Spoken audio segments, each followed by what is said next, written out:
What is the fate of US cities and their surrounding metro areas after the pandemic and the rise of remote work? Are we going to see the continuation of recent trends where people are moving to the suburbs, or will we see revitalization? And can we expect more renters to move in, rent growth? Today, we're going to dig into what's going on in America's cities post-pandemic.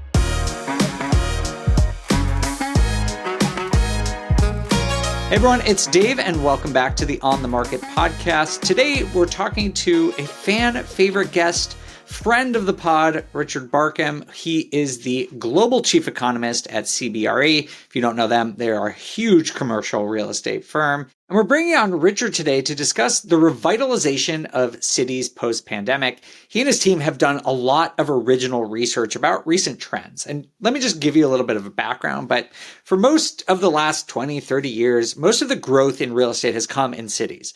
But then that sort of reversed during the pandemic, and suburbs and even rural areas started to grow faster.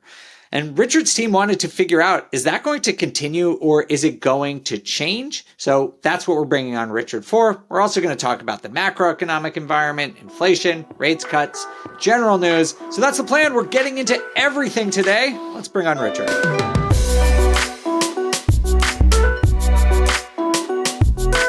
Richard, welcome back to On the Market. Thanks for joining us again. Oh, I'm delighted to be here. I am eager to talk to you about some work that your team put out about what has happened to U.S. cities and metros since basically the beginning of the pandemic and now in sort of the years that have followed.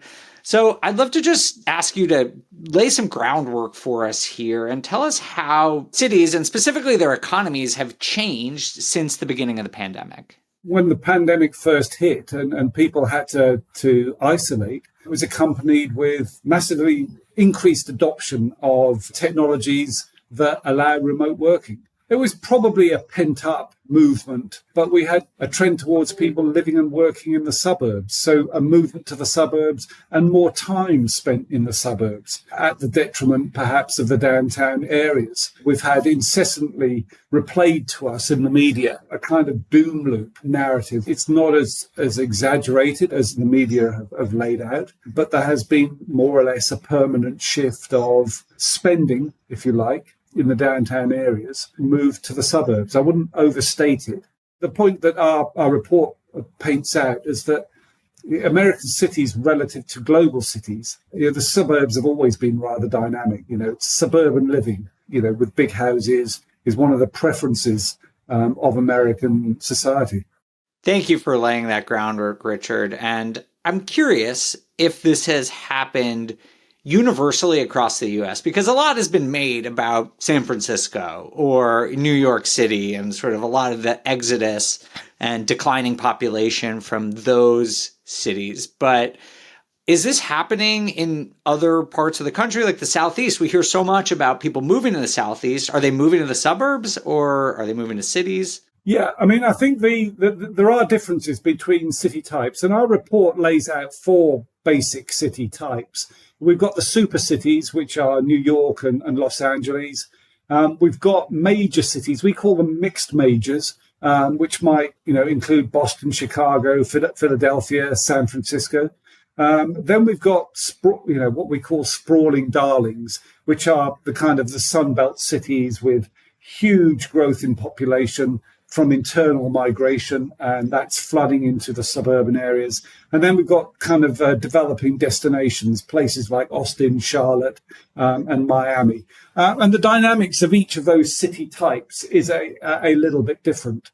And I think that, the case of the sprawling darlings, which would include where I'm currently located, Dallas, but also Austin, then I think there is still a tremendous suburban development.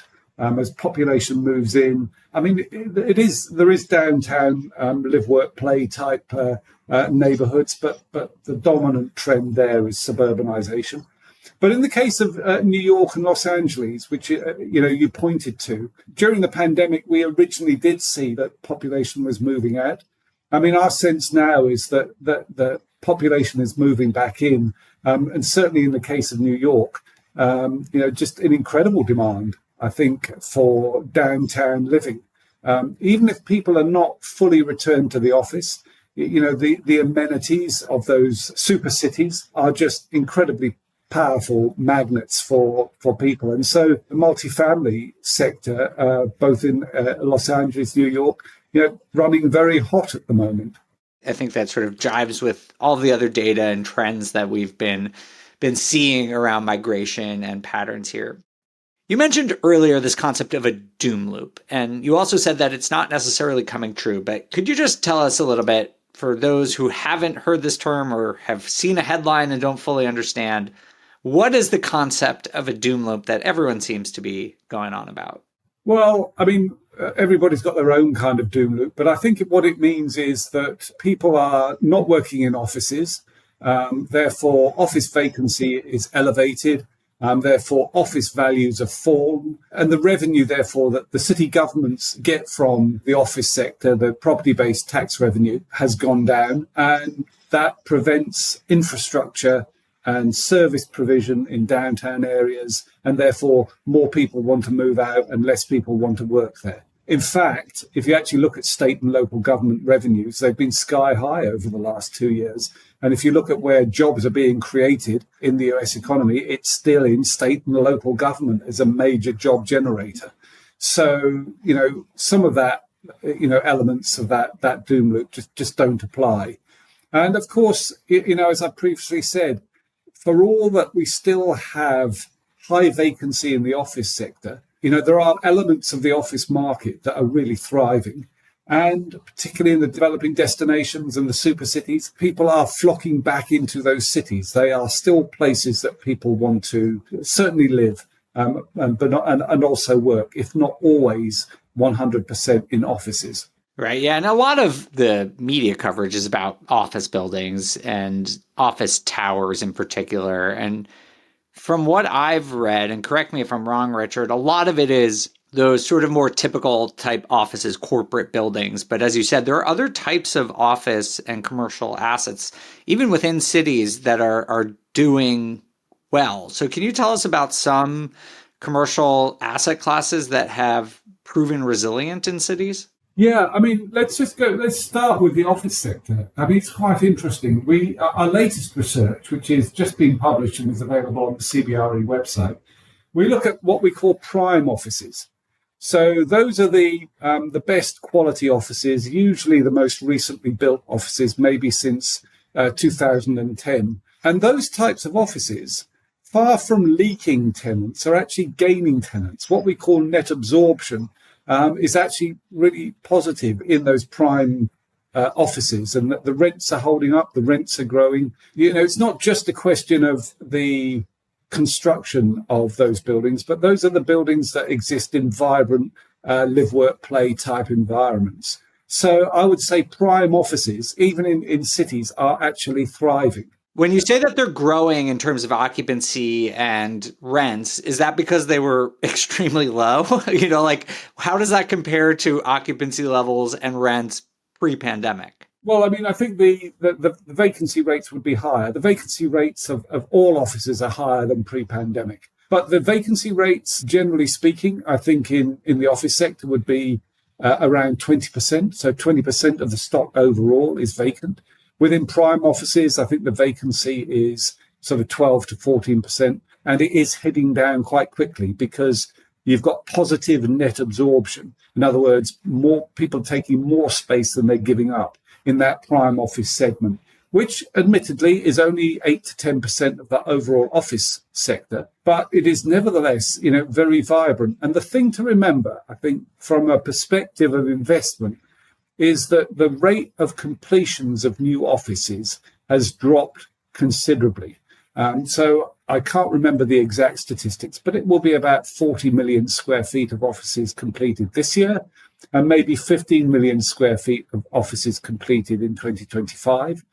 And therefore, I think by the end of 2025, we're going to have this rather surprising situation where you have overall vacancy, but we're going to be short of prime office space. The best quality space will be moving into a period of very low vacancy, and companies that prefer that space won't be able to get it. And I think, investors will want to look at that sector, giving potentially good returns, because the competition from new development is going to be very restricted, I think, for the next 3 or 4 years, particularly in the super cities, but not limited to the super cities. I like this because this is a very contrarian view, and I appreciate that office has some potential. You get the best bargains in the most bombed out markets. But yeah, it's bottomed out for sure. Yeah, I mean it's really gotten hit hard. But I think what's interesting here is what you're describing with the office market is actually quite similar to what we see almost in the residential housing market. Whereas, if you look at overall supply in the office space, it seems like plenty of supply. But the demand is for a very particular type of office, and there's not an excess of supply there. You see that in sort of the housing market where we talk about, people want single family homes. Are there other types of units available? Yes, but people want single family homes and there aren't available single family homes.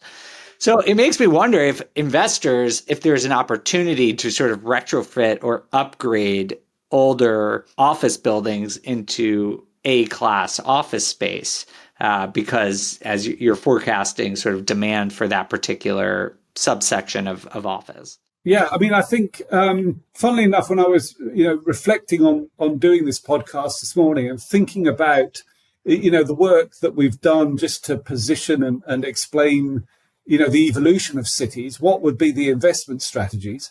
And that was absolutely number one that popped into my mind.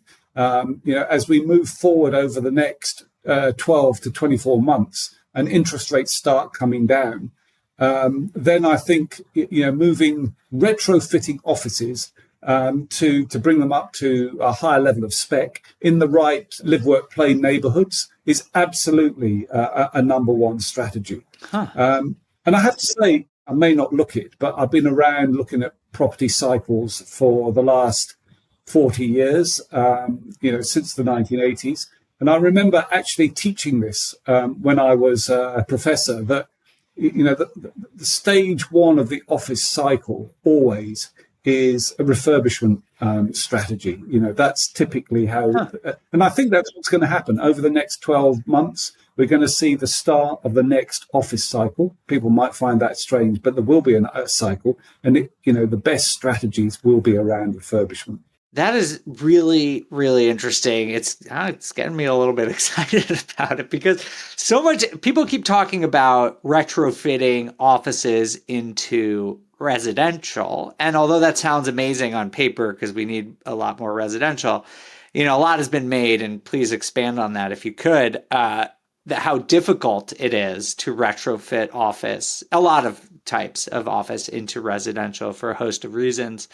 But refurbishing B-class office to A-class office, now that seems feasible. So I wonder if you think that's going to decrease even further the interest in trying to do these office to residential conversions. Well, I mean, the technical challenges with kind of office to residential construction, are quite large, just in terms of putting services in that support residential activity into some of these kind of glass and steel buildings that date from the 70s and 80s. It can be done. There's basically nothing you can't do with a building, but it's very expensive at the moment for that area of activity to gain pace. It is, we're seeing quite a lot of it. But that's going to evolve at maybe 1 or 2% of the stock per annum. I think that would have to be supported by subsidy and grants. Yeah. And we may well yet see that coming in if cities want to accelerate. And investors really ought to keep an eye on what cities are doing to accelerate this conversion process. But I think, the point that, that you asked about, should we be converting offices into better offices? Absolutely, we should. And that's a much less costly strategy, I think. And it's also one that is kind of a surefire winner, if I'm reading the cycle correctly, that we're going to be short of prime grade space. And I think, we're going to be short of prime grade space, particularly in Manhattan. I think it's wild, what you're saying here, given all the headlines about office space, particularly in cities like New York. But I guess in some sense, it makes sense to me that prime is going to be the most important, because if you're going to require people to come into the office, they probably want to make it an appealing proposition to people to get them to accept a job where they come in. Like in New York, if you're in finance, you probably want people in the office every day, and you need to make it a positive experience so that people don't go looking for remote work. Is that sort of the idea? Yeah, I mean, if you don't mind, if I just put my professorial hat on again and talk about this in urban economics, the big trend in cities over the last 50 years, I mean, cities are expensive places, to live and to work, and therefore lower skilled jobs that don't necessarily justify a high cost location tend to be relocated. And, some of those jobs are, they've been relocated to the suburbs. Maybe some of them have been relocated to, some of the emerging markets like India and the Philippines. But I think part of the remote working is just that some jobs can be done in the suburbs. And what does that mean in a longer term perspective? If those lower skilled jobs exit the downtown areas, it creates conditions that look bad at the time, depressed kind of rents, but that allows new businesses to be created. And those businesses over the last 30 or 40 or 50 years have been generally high skilled businesses, even more high skilled. So I see the evolution of cities, it's going to be more highly skilled workers that need to be located downtown. And of course, the need for face-to-face contact and client interaction and the kind of creative process is greater in those types of jobs. So creating an environment where, very highly skilled people with a lot of human capital can interact and create the products and services. That's what the office platform has to support and create and foster. And Richard, how would this thesis that you have play out in the residential space? Because when I hear you speaking about this, I think, wow, maybe investing in residential around those areas could be good. If they have to be close to go to the office, they're probably going to want to live close to it. And it sounds like these are probably going to be high income types of positions. And we might see sort of a reversal of recent trends and getting back to more long-term trends where rents grow faster in the city than in the suburbs, which of course changed during the pandemic. Yes, I mean, I think, that's actually been a story just in this last week or two. The Wall Street Journal picked up on this fact that net absorption in multifamily has actually been quite good. We've got a wave of supply in multifamily, but absorption has been quite strong. And, places actually like the Midwest, but also the Northeast, rent growth is beginning to pick up again. And, they've put two and two together and made 6 or 7 and said, well, if we've got rent growth, that's going to feed into inflation and maybe we won't get interest rates falling. I think that's wide of the mark. But the point that they've picked up on is just, and we've got a report out now, it's available, it's on the CBRE website, that these multifamily in what we call the inner ring, not maybe downtown, but close to the live, work, play neighborhoods, the vibrant neighborhoods, rents are growing there at about 3%. It doesn't sound a lot, but given that we're just emerging from a flat rental period in multifamily, those are the assets. The assets, people still want to live in downtown areas. And remember as well, the US population is growing. Internal migration is heading to the Sunbelt states.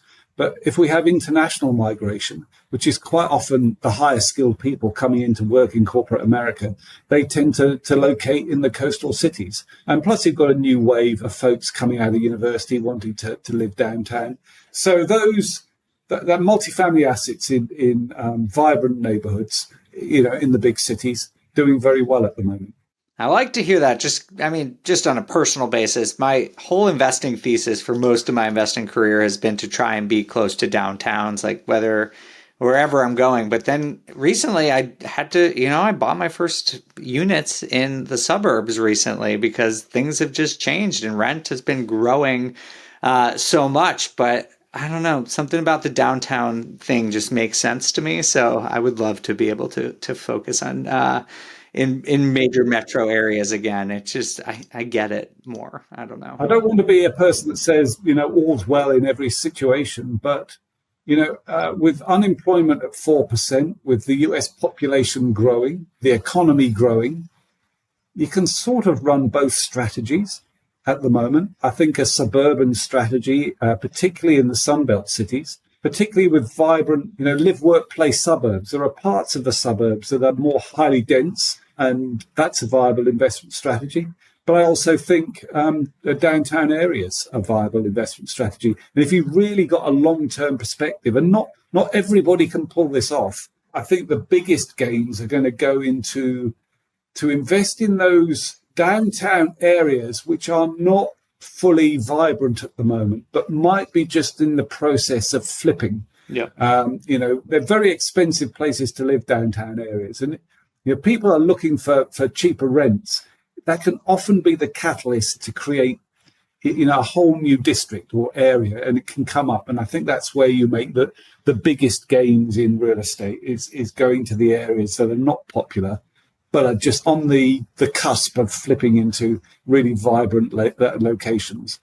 And quite often, actually, what you actually see is that it's the kind of artists that go there first. And there'll be Richard Florida has talked about the kind of boho type of index, but it's the artists that kind of go into these areas and revive them.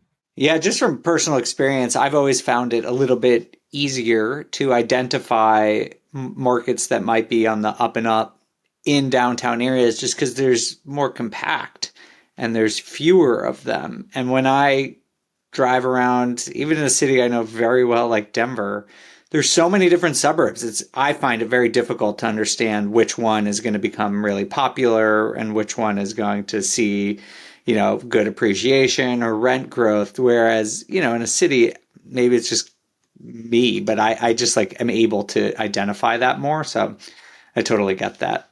Richard, you talked, I can't resist the temptation to ask you about macroeconomics because you talked about the economy growing. You talked about population growing. We're in a weird spot right now. The economy is growing, but the, growth rate is slowing down. We've gotten mixed signals from the Fed. What do you see happening over the second half of 2024?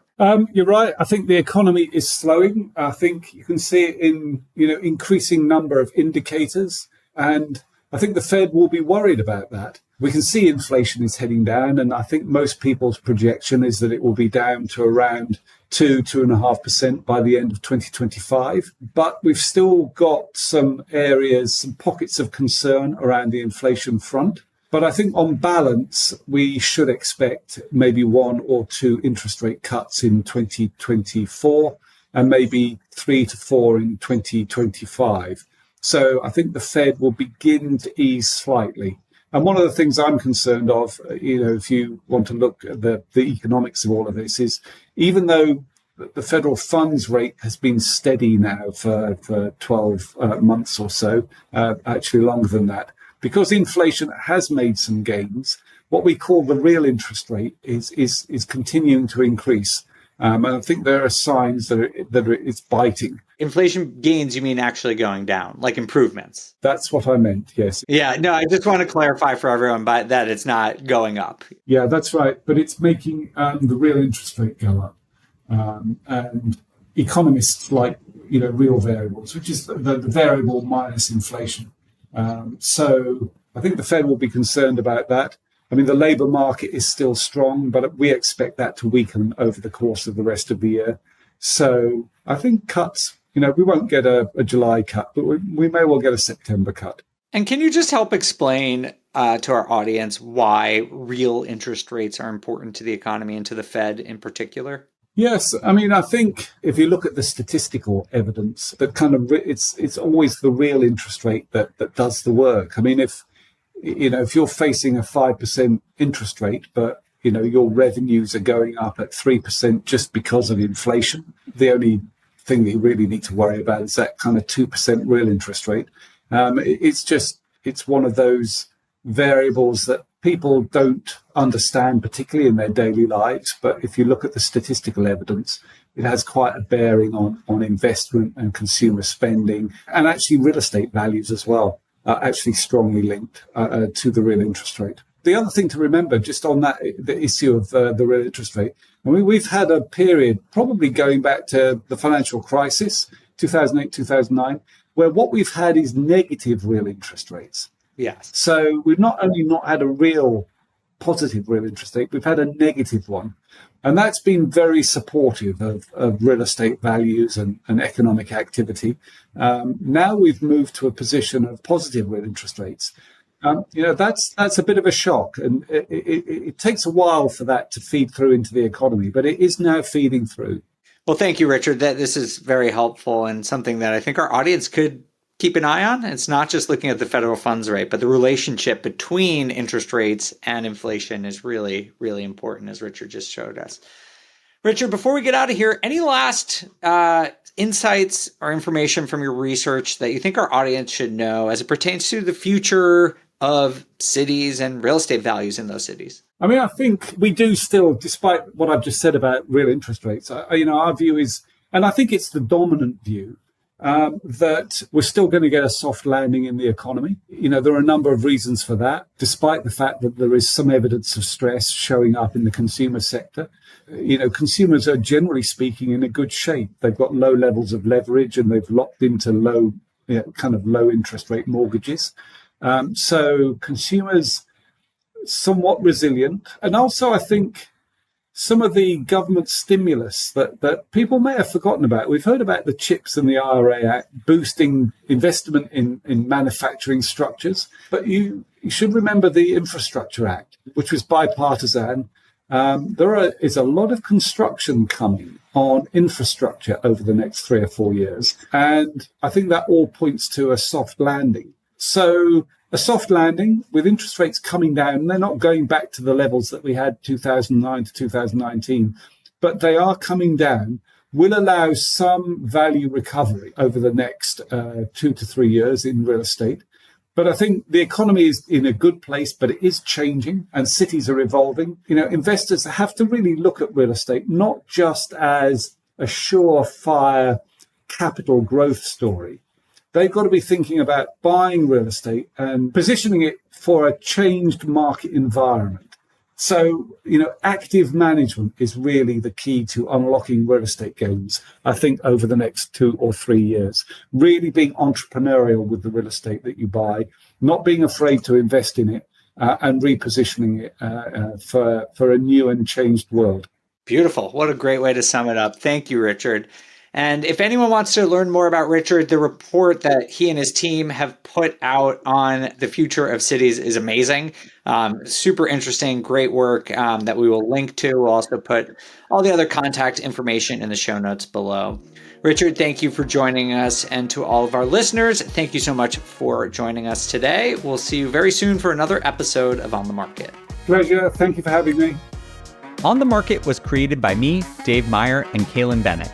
The show is produced by Kaylin Bennett with editing by Exodus Media. Copywriting is by Calico Content, and we want to extend a big thank you to everyone at Bigger Pockets for making this show possible.